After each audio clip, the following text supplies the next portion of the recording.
Shalom, shalom. Que le Seigneur Jésus nous bénisse. Alors, nous allons voir, comme publié, le thème, la doctrine des baptêmes.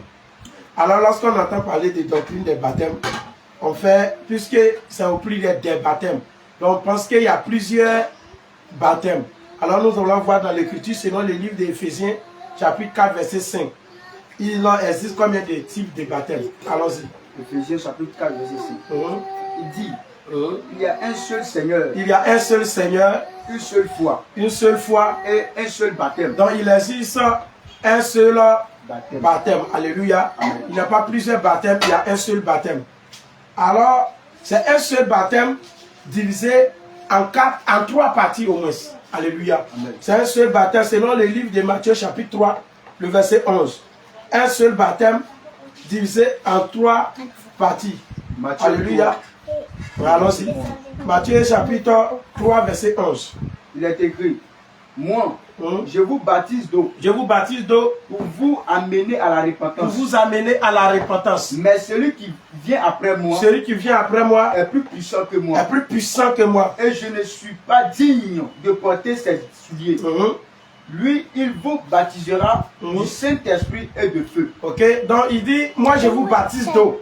Donc le premier baptême, c'est le baptême d'eau. Le deuxième baptême, c'est le baptême du Saint-Esprit. Et le troisième baptême, le baptême de feu. Alléluia. C'est un seul baptême qui a été divisé en trois. C'est comme à l'école, on nous apprend qu'il y a grand 1. Dans grand 1 là, il y a petit 1, petit 2 et puis petit 3. Donc un seul baptême en petit 1, en petit 2, en petit 3. Alléluia. Amen. Donc on va voir le premier niveau de baptême, grand 1. Le baptême d'eau, comme il a souligné, moi je vous baptise d'eau. Le baptême d'eau, c'est la partie la plus longue. Alléluia. Amen. Selon le livre de Matthieu, chapitre 28, verset 19, et puis Marc, chapitre 16, verset 15 à 16. Matthieu, chapitre 28, verset 19. Matthieu 28, verset 19. Matthieu 28, verset 19.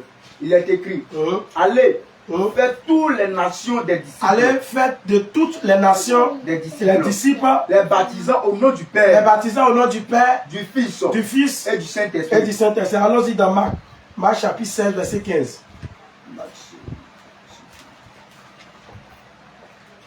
Marc 16, verset 15. Verset 15. Le livre de Marc 16, verset 15 déclare. Il dit, puis il leur dit, allez par tout le monde et prêchez la bonne nouvelle. Et prêchez la bonne nouvelle à toute la création. À toute la création. Celui qui croira. Celui qui va croire. Et qui sera baptisé. Sera sauvé. Sera sauvé. Hein? Mais celui qui ne croit pas. Sera condamné. Donc vous voyez, ici il parle du baptême. Le baptême qui est divisé en trois parties. Et la première partie qui est le baptême d'eau. Alors il dit celui qui va croire, qui sera baptisé, sera sauvé. Alors ça veut dire que le baptême est une condition obligatoire pour rentrer dans le royaume des cieux. Alléluia. Amen. Donc on met un petit 1. Quelle est la signification du baptême d'eau? Comme je viens de le dire, le baptême d'eau est la deuxième condition indispensable et incontournable pour le salut de l'âme qui s'est donnée à Christ. Donc, quand j'ai dit deuxième condition, puisque la première condition, c'est de croire au Seigneur Jésus. C'est pourquoi le livre de Marc, chapitre 16, a dit clairement que celui qui croira, donc on croit d'abord au Seigneur, après ça vient le baptême. Celui qui croira et qui sera baptisé. Donc, c'est la deuxième condition. Celui qui n'a pas cru en Christ ne peut pas être baptisé. Donc, la première condition, c'est de croire au Seigneur Jésus. La deuxième condition, c'est d'accepter le baptême. Alléluia. Amen. C'est d'accepter le baptême. C'est une condition indispensable. C'est une condition incontournable pour celui qui veut voir le Seigneur, celui qui veut voir le royaume des cieux. C'est pour celui qui veut avoir le salut de son âme. C'est une condition incontournable et indispensable. Rentrons encore dans Marc chapitre 16. Marc chapitre 16, le verset 15 à 16. Allons-y. Marc chapitre 16, le verset 15 à 16. Il dit, puis il leur dit, allez par tout le monde et prêchez la bonne nouvelle à toute création. À toute la création. Celui qui croira et qui sera baptisé sera sauvé. Sera sauvé. Mais celui qui ne croit pas sera condamné. Sera condamné, c'est clair. Donc celui qui n'a pas cru et qui n'a pas accepté le baptême sera condamné. Même si tu as cru et que tu n'as pas accepté le baptême, tu es condamné. C'est une condition obligatoire. Comme le dit encore, on va aller dans Romains chapitre 6, verset 3 à 6. Et après 1 Corinthiens 10, verset 1 à 2. Donc pour montrer quelle est la signification du baptême d'eau. Ok? Quelle est la signification du baptême d'eau? Romains chapitre 6, verset 3 à 6. Romains chapitre 6, à partir du verset 3 à 6. Ignorez-vous que nous tous qui avons été baptisés en Jésus-Christ, c'est par sa mort que nous avons été baptisés. Nous avons donc été ensevelis avec lui par le baptême à sa mort. Afin que comme Christ est ressuscité des morts par la gloire du Père, de même nous aussi, nous marchions en nouveauté de vie.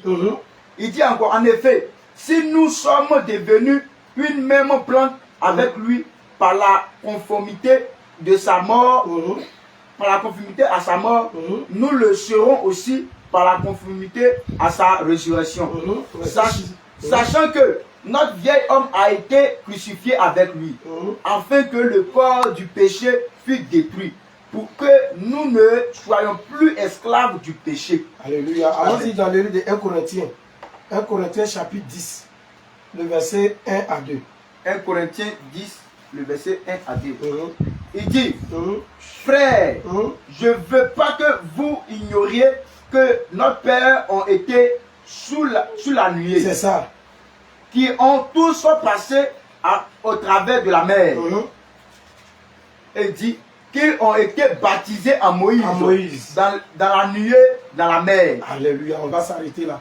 Donc il dit, frère, faut pas, on va ignorer que nos pères ont été sous la nuée et sont passés au travers de la mer.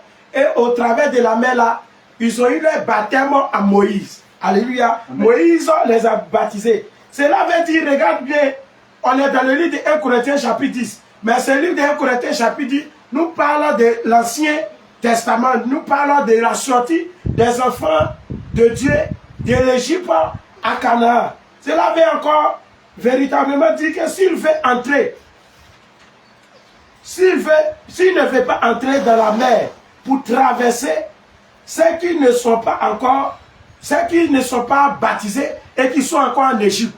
Ça veut dire que pour aller à Canaan, c'est obligé que tu passes par la mer. C'est vrai que selon les explications, il y avait une autre voie pour partir. Mais le Seigneur, lui-même, il a décidé de les faire traverser par la mer. Ça, c'est autre signification. Mais ici, selon les livres de 1 Corinthiens chapitre 10, il nous fait comprendre qu'ils ont été baptisés à Moïse. Moïse les a baptisés en passant par la mer. Celui qui veut aller à Canaan, il est obligé de passer par la mer et il est obligé de passer par la mer, par l'indication du Saint-Esprit, par Moïse, avant de partir. Donc en passant par la mer là, on comprend qu'ils sont en train d'être baptisés. Donc notre Égypte, c'est le monde.